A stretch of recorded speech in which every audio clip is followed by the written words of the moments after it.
gugu eh. Ano pamakit ng gugu? Anong nangyari to ni gugu ni Manolo? Kung sakali po at nagkaubusan na dyan sa Mercury Drive, tumawag lang kayo sa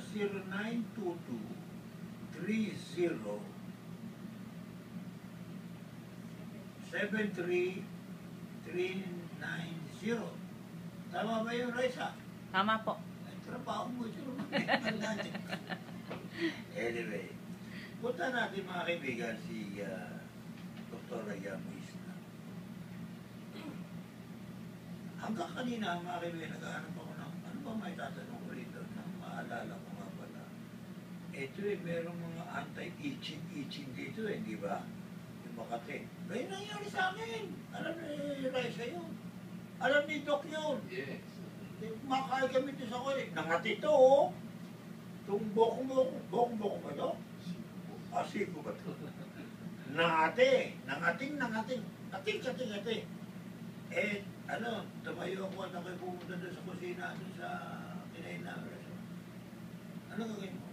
Hingi ako ng kalamansi. Kasi pagka Makati, lagyan mo ng kalamansi. Kahit ang masakit yan, gagaling yan, paano na? Sabi, una. Merong dumating doon minakasap. Si Miss Puy. Oo, Puy. Halika. Binilukot na binigyan naman ng Lagay mo yan. Wala. Hindi mo natanong kung ano yun. Doon nalaman ko yun, nakwento sa akin ni Raisa, kaganon-ganon nga pala yun. Tanong ako, kung halimbawa, meron isip vibes, yung Makati, kinamot mo, kung kating-kating, kamot ka, siyempre, pagkakandaan, sugat siguro yung gano'n, di ba? Saka mo lalagyan ng ganyan, wala na, para huli na. Ano magagawa sa skin ng tao? Kawawa naman yung skin. Lalo na ngayon doon, medyo malamig. Madalas din kaming may mga pasyente na maraming irritations, maraming allergies, and kahit nga yung mga ibang pamahid, pwedeng mag-cause ng irritation. Yung ibang mga liniments, ibang mga pamahid, diba may pinapahid sila na pampainit pagka ganitong taglamig, pero ang side effect is nagkakaroon sila ng parang mga bungang araw. Yun yung sign ng irritation. That is an allergy that is caused by the irritant na nandun po sa ginamit nilang pangpahid. So, dapat maingat din sila sa paggamit ng mga hindi approved at hindi mga medically safe na gamitan na pangpahid. So, maingat po dapat tayo sa pagpahid-pahid. So, itong kaibahan nitong high-powered liniment natin, since meron siyang antioxidant and anti-infection, may mga kasama pa siyang ibang extract na anti-irritant. Pero hindi mainit. Hindi po siya mainit. Pero ang nakikita ko mga, lalo nga yan, liniment nga yun. Opo. Meron ba tayong mga may Yun ang kaibahan po. Pagka may Makati o ano, ipahid mo, pag nangainit, parang yung init na nakakatanggal ba't dito walang init? Actually, hindi po yung init ang power nitong liniment. Kasi bukod sa curcumin ng luyang dilaw, meron din siyang content ng mga eucalyptus, menthol, na may anti-irritant property. So, hindi lang po yan may mga kasama pa siya at may mga iba pang herbs na makakatulong na anti-irritant and yung curcumin na anti-infection para hindi kayo mag-cause ng mga pamumula, makati, and usually yun nga yung gusto nating ituro sa mga nakikinig na hindi lahat ng pamahid na nakatulong doon sa rayuma nyo, yun na yung magiging natin. Kasi maraming side effect na marami akong mga pasyente na naggumamit ng mga pamahid na nag-cause ng irritation. That is what we call a hypersensitivity reaction due dun sa chemical na ginamit nila or yung mga extract. Pero with this one, since high-powered liniment siya, hindi siya mainit na magkukos ng parang bungang araw due to rubbing. So ito kahit ipahid, since liniment is designed po para i-massage, para cause ng anti-inflammation, nagpo-cause pa rin siya ng anti-irritant. Kaya, kampante kayo na it's safe, even gamitan ng mga senior citizens na medyo sensitive na rin sila kasi as they grow older, lesser na yung ating mga mga lipid layers sa skin, nagiging dry na yung balat natin. So with this liniment, since lipid loving, pag pinahid siya, since hindi siya sobrang init, lang siya, neutral yung temperature natin, relaxing siya, and at the same time, anti-inflammation. So wala kayong fear of having irritations na nakukuha ng mga senior citizens natin and yung mga sensitive ang balat. Okay. With your indulgence, napasok na ng mga tao sa atin mula sa ibang bansa, no? May good news tayo doon, Manolo. Kasi doon sa mga nagtitext sa atin, doon sa in-announce ng cell number, kasi marami sa mga kababayan natin ang may mga concerns, may mga problema na maaaring matulungan ng ating HP Luyang Dilaw Liniment. So pipili kami ng mga pwedeng mag-benefit na mga pasyente natin na nag-text na gusto nilang itry. Next time na mag-ere ulit tayo, pipili kami doon ng ilan ba isang bibigyan natin. We will give mismong produkto. Wow, hindi nga. Libre. Oh, yes. Para matry nila, hindi lang po basta alam nila na maganda, pero hindi pa nila natatry.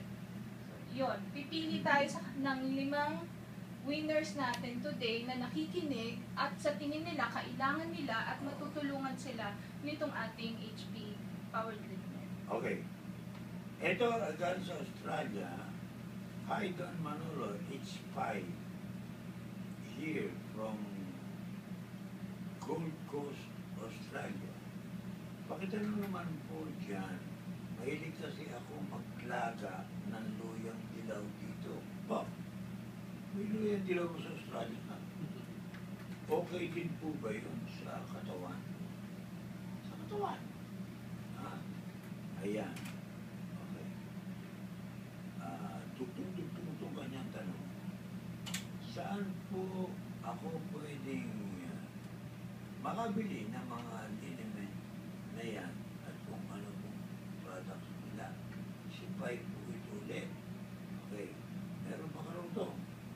At saka po, Don Manolo,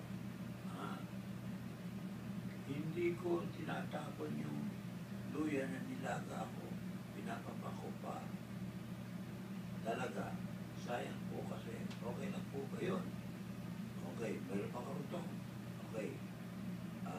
Because I love ginger. Ang ganito lang. Ako bigyan ng payo to. Yung Sa Australia to sa tanong po niya, yung binanggit ko kanina doon na malawak na po ang kaalaman sa clinical studies with regard sa luyang dilaw. Siya po yung maraming medical basis ng claims na maaaring makatulong. So binanggit niyang systemic use, ibig sabihin iniinom niya, nilalaga niya. Yun po yung mga traditional na nakasulat sa ating mga medical studies na even sa India, sa Thailand, na usong-uso at sikat itong luyang dilaw, ginagamit siya talaga as part of mga iniinom na tsaa. Yung katulad ng paglaga niya. So, makakatulong yan for mga gastric irritations, mga even yung mga sinasabi nilang sumasakit ang tiyan, dysmenorrhea, mga pain, kasi meron nga po siyang effect na analgesic. Ibig sabihin, nababawasan yun pong mga kirot at anti-inflammation kasi meron siyang tinatawag nating pagpababa ng mga enzymes, yung ating cell-mediated response, yung tinatawag nating inflammation, mga interleukins, mga enzymes, mga ganon. Pinabababa niya po yung nagiging dahilan ng kirot. Kaya pag iniinom siya, kung may masakit ang tiyan, masakit ang katawan, maaari itong makatulong. So, pero alam mo yung luyang puti, ginagamit natin sa labat yun, di ba? Sarap yan, may kasamang kamote yun, ha? Oo. Pag pinili. Sa labat, may kamote, ano ba yun? Masarap, matamis-tamis. Ganon. May kamote, may kaunti sa labat. Oo. Masarap yun. Mhm. Ginagamit yan ng mga singers bago kumanta. yung sinasabi niyo doon, Yung white meron yan. siyang content, pero sa laboratory po kasi, kapag pinag-usapan ng magkakaparehas, meron po kasi kaming markers ng level ng content. Pag sinabi mong high-powered, yung content ng puti, super taas po ang laman ng curcumin, yung ating pamilya ng luyang dilaw. May kukontrol. Opo. Yes. Kaya ho, hindi lang po siya basta sinabing mas magaling. Meron pong basehan sa laboratory na may markers po ng effectivity. Parang ganito siguro ha. Halimbawa, nagkaroon ka ng sugat o rayuma o kaya kung headache, kung ano man. Eh baka sumobra naman ang dosage nung Yes. pagkakakuha mo. Di ba? Tama yun. no? Samantala kung dumaan niya sa laboratory, Opo. malalagyan ng, ito lang. Tamang dosage. Ang milligrams na, ito lang. Di ba? Yun ho. Actually, yun po yung tinuturo doon sa mga societies namin like sa PECAM, na even the herbs, even yung mga natural, natin, mga halaman na ginagawa nating inumin or something, lahat po yan kasi merong dosage. Hindi po basta sinabing, walang overdose kasi nilaga mo lang yung dahon. Hindi po yung totoo. Lahat po, dapat meron mong recommended dose para po tama sa kailangan ng katawan natin. Opo, sinabi mo yan, ano? Sorry to say na marami tayong mga taong alam yan, may luya, may gato, may ganyan. Hindi lang yan eh. Ha? Meron iba't ibang gulay tayo. Diba? Okay. Pagkalimbawa, ba't na ako bibili ng anong ganyan? Ba't lang, may tanim tayo. O pwede naman tayo dito na kumain, dito gamitin natin. Sa pagluluto pa lang, iba na eh. Sa gulay ay, sabi ng mga doktor, half cook lang ang gulay. Tama po. Tayo, pagka nagsigang tayo, hala! Kasama ng kanduli yan. Sabay-sabay na. Oo. So walang bisa yun.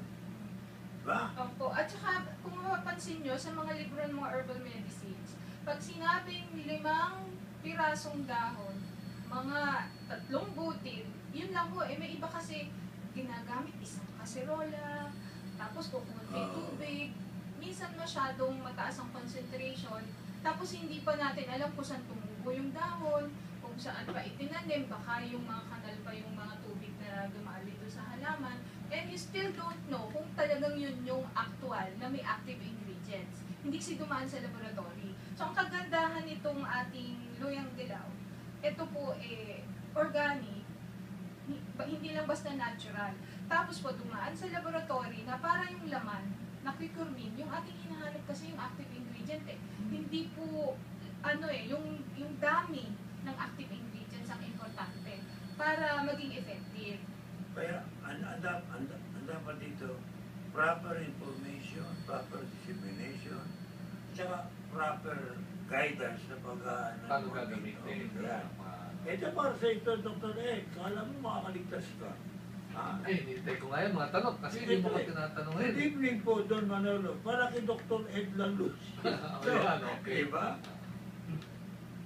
Ano nga po ulit ang brand name nung liniment ng luyang dilaw na tinatalakay ninyo ngayon? At pakibigyan niya ng halaga yung pangalan nung liniment. Okay. Yung pong pinag-uusapan natin na bagong Baka yun siya sabihin eh. bagong HP discovery. liniment. Yun na po yun. Yung capital H, capital P liniment. Oo. Yung high-powered liniment. O bakit? Teka muna, sandali. High-powered Bakit liniment. naging high powered yan? Well, Yan ba'y parang gasolina na? high octane. Tatanda mo yung high octane ng gasolina.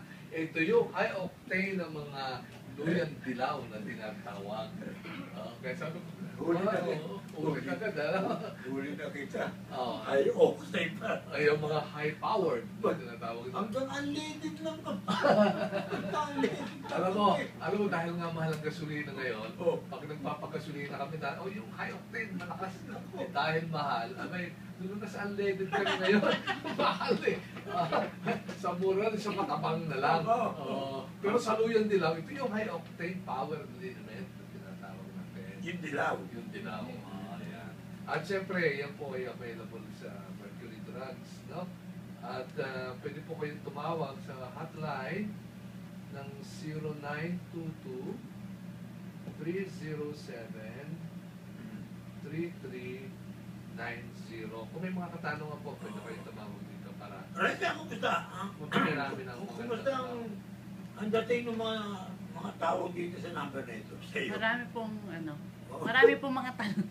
Maraming tanong kasi, alam mo, Nawala na siya ng cellphone. Naubos na. alam mo nakakatuwa yung regimen ngayon ng pain control, no? Kasi nung una, alam mo, nung unang panahon, di ba? Yung mga doktor nung unang panahon, pag pumunta ang pasyente, Dok, masakit yung balakang ko, automatic yan, kaya takot ng mga pasyente, injection ka agad. Nung unang panahon, matanda mo yun, no? Injection, nagtatay lang ng kaunti, injection sa puwet, injection, no?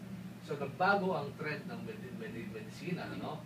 Ngayon, nagkaroon ng mga, sa halip na i-inject, ibinigay na ngayon ang pain control, inumin mo na lang muna, tableta, o syrup, inumin mo yan. So, nawala na yung turok-turok. Ngayon, kagandahan ngayon sa bagong regimen ng pain control, hindi ka muna iinom ng gamot. Hindi ka muna iinom ng tableta. Binibigyan muna ngayon ng mga liniment, kung mga local pains ka lang, sakit lang ng tiyan, at alam mo, sa ibang bansa, ganyan ang trending. Hindi lang dito sa atin. Sa ibang bansa, yung tumawag ka nila sa Australia, ganun ang trending dyan, ano? Hindi ka agad bibigyan ng gamot na iinumin. Doon ka muna sa mga high-powered liniment para manisagan yung pain. Kung talagang severe yung pain, saka ka lang nila bibigyan ng mga gamot na iniinom. Kaya magandang trending ngayon sa pain control.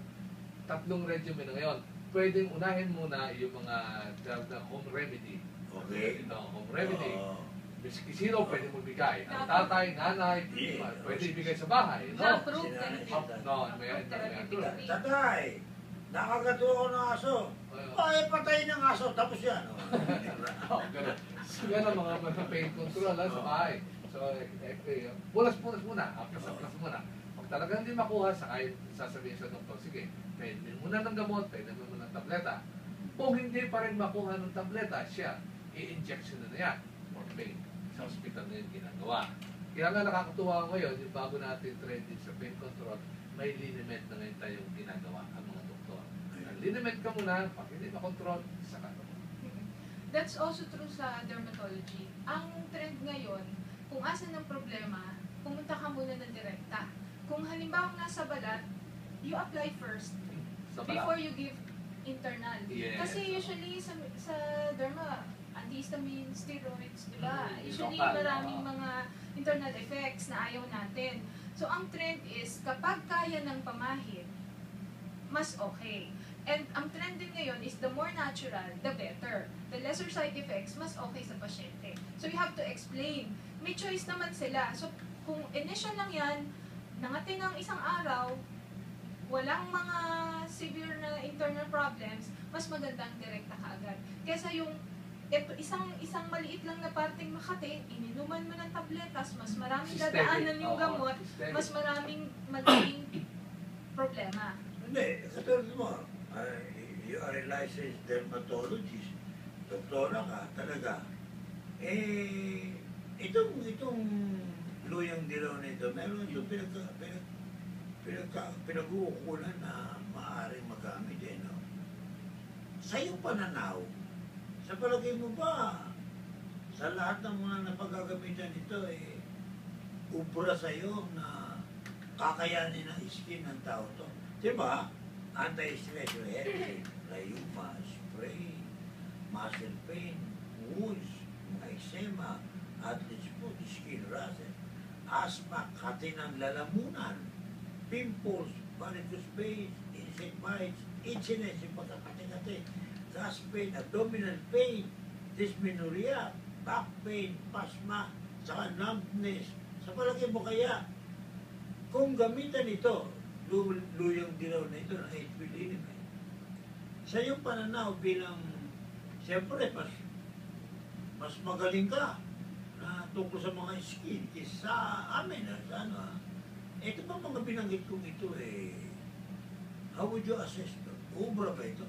Oo, meron siyang malaking role doon sa mga, meron tayo kasing tinatawag na mga cases na mga sensitive skin at saka yung mga madaling magkaroon ng irritations like yung ating mga senior citizens na nag-allergy sa mga... Yun nga, Oo. tinatanong ko. So malaki po ang role niya. Oo. Pwede siyang gamitin, lalo na doon sa mga nag-iingat sa mga side effects. Kasi maraming pamahid na pag pinahid mo, nagkukos naman ng growth ng ibang bakterya. Like steroids, pag in-apply mo yan, pwedeng mag-cause ng fungal infections, ng bacterial infections. And ang nakakatakot pa din, sa ibang mga ipinapahid, Naku, dami ngayon. 'di ba? Oo. Halimbawa, Yung ano, yung mga PNT. Hindi, sabi ko sa ere, hindi ako tatakot sabihin. Yung PNT. Yun ang talagang 75 dermatologist na tinanong ko po na loko yata, hindi may paliwanag. Naloka naman. Yung PNT yung ano ang PNT kasi sabihin na pawis ng trend. Pawis ng trend. Kaya tinatanong ko kung may Tawa sa pawis. Ay, ito si Raj. Ako may naalala nga pala ako ng Oo. ito, sa mga nakikinig po, no? Mga nanay, tatay, panahon ng dengue, dadating na yan. Ngayong Meron dengue, dumadating na yan, Oo. nagkakarases. Ano? Polyram. Yes, Oliran. Ngayon, ano daw ang maitutulong ng HP sa diagnostic ng dengue? Okay, ganito po yun ha. Tinatrial to ha, tinatrial ngayon. Ano? Pagka may mga rashes at kayo'y duda na dengue ito, ang ginagawa ng mga pasyente ngayon, kumukuha ng HP, nilalagay sa balat. Doon sa may rashes. Pagka daw nawala yung rashes, ay allergy yun, hindi yung dengue. Yun ang ginagawa nila ng testing ngayon, no? Pan-trial lang, pina-trial nila. Kasi sa bundok walang pan-testing ng mga dengue blood na ganyan eh. Kung ano ba rashes na tinatawag niyo sa mga may dengue. Ang ginagawa ngayon sa mga malalayong lugar, sa mga bukid-bukid, eh ginagamit nila ang HP, pan-diagnostic test. Pagka rashes na marami, akala nila, pagka nawala daw yung rashes, nalagyan mo ng HP, ay hindi tayo yung dengue. Malamang hindi din, mukhang allergy lang. Kasi nakakatulong ang HP sa mga allergy condition. Wag, ito, tatanda mo yan. Yung mga Dengue. Kasi yun ang mahirap sa bundok eh, na hindi ka makaabot. Yes, Nakaabot ka lang ng radio, nakaabot ka lang, pero hindi maabot ng gamot. Ay ngayon, sa kapaligiran may mga luyan dilaw dyan, ano? O kung may HP ka ba dyan, pwede kang bumili sa butika, dali mo sa bundok. Pag-testing lang. Kung PNA allergy, wala yan sa HP. Pero kung hindi na wala, malamang dengue. Kaya kailangan pumunta na sa legitimate doctor, patingnan na, bumaba na ng bayan, pumunta na doon sa health center, sa inyong bayan, para ma-check up na kayo kung hindi na wala ang rashes niya sa HP. Kung baka naman halimbawa, okay nga, napagaling na ng liniment nito, napagaling yung skin mo, no ha? Matititake ba ninyo bilang dermatologist kung yan ay babalik pa o hindi? Actually po kasi yung mga allergies talagang bumabalik. Kung yung irritant is bumabalik din. Kasi kung ano yung naging dahilan at naging in contact ulit kayo doon, pwedeng bumalik. Hindi mo sabihin kami hindi kami dermatology, pagka-halimbawa kumati, lagay agad. Kayo maingat eh. Hindi ba, para yung wart, di ba? Yung wart tatanggalin. Bago tanggalin yun, tetestingin mo na yung dugo mo kung allergic ka sa gamot o hindi. Di ba? Tetesting mo na. Opo, usually sa mga antibiotics, mga ganun sa hospitals, para po siguradong walang allergy dun sa ibibigay na gamot. Pero sa skin disease, pagka mga allergies na paulit-ulit, meron din mga testing para malaman kung ano yung specific na dahilan ng allergy. Kasi meron tayong tinatawag na mga chemical irritants or yung mga allergens na nasa pagkain. So, hindi lahat ng allergy mo, allergy din ng ibang tao. So, dapat malaman natin yung trigger o yung nagpapasimula ng allergy. Pero in general, maaaring makatulong kahit anong klase ng allergy, yung ating HP liniment. Kasi kahit na yan dahil sa food allergy, or konting insect bite, or dahil sa alikabok, sa pawis, or kahit yan dahil sa fungal infection or bacterial infection, since yung luyang dilakas antibacterial and antifungal, hindi na kayo mag-iisip na iisipin nyo antibacterial lang ilalagay nyo na cream or antifungal. So this is the best first aid kasi safe siya to use kasi meron siyang anti-infection. Okay, ang tanong ko ito, Dr. Ed, Opo. yung ito ba ay para lang din sa mga mababaho na cases na kagad ng lamok, isasabi natin yung mga muscle pain, ganyan, no? O kaya yung mga eczema, kasi lang, hanggang doon lang ba ito? Dahil kasi, kung pupapasihan natin dito, siguro nababasa mo Yes. naman dyan, no? Okay, good evening, Doc Don M. Okay, ito po na, ha? Ano po lunas sa magang tuhod? O, di ba? Ayan. Magang tuhod ng inang ko. Rayuma daw. Sobrang sakit at di halos may baluktot. Thanks po. Ogie Ularte ng Santa Maria, Bulacan. Okay. Napakagandang tanong. Tanong din po yan yung mga pasyente natin na empleyado ng Quezon City Hall. Ba? Empleyado doon ng mga nirarayuma din pala.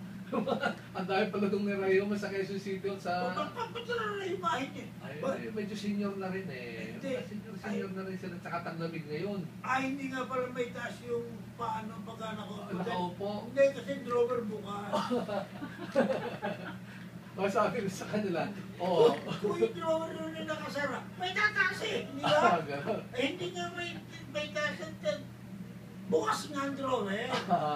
Papasko na ikaw naman. oh. Ay, O, sige. kaya may mga tanong sila doon, katulad ng tanong nila sa rayuma, sa mga daliri. No? Well, nakakatuwa po yung, nakakatuwa ang HP ligament at nawawala ang pain. Pero, alam mo, depende yan eh. Merong pain talagang sobrang sakit na kuminsan hindi talaga mapagaling ng HP. Kung sobrang sakit, at kailangan talaga injection yun. Injectables, no? Yung talaga katulad yung mga nabalian, no? Nabali, nahulog, talagang fractured talaga. Eh, ina-apply din ng liniment yun sa umpisa, no? Pero pag talagang bali, kailangan talaga injectable ang ginagamit. Pero alam mo dito sa mga rayuma, ordinary rayuma ni Lola, ay nakakatulong yan, no? Yung hindi ka makapag-walis sa umaga, pagkagising mo, sakit ng balakang mo, no? So, ginagawa lang dyan, kumukuha ng konting HP, na-apply sa likod, sa tuhod. Well, after siguro mga 30 minutes, 30 to 45 minutes, nakakalakad na si Lola. Pero, hindi naman ibig sabihin 100% na wala yung pain. Baka naman nakita nyo na, ay talaga nawala, 100 no, hindi oh. Nababawasan na to the point na ikaw ay makagalaw, makapagtrabaho ulit, no? At ikaw ay makapagwalis-walis ulit, no? Makapagpuras-puras ka naman ng mga pinto, at makapagpakain ka naman ng mga baboy, diba? Sa mga probinsya, no? Siyempre yung makapagpatuka ka na naman ng manok dyan, magbigay ka naman ng mga pakain, ano?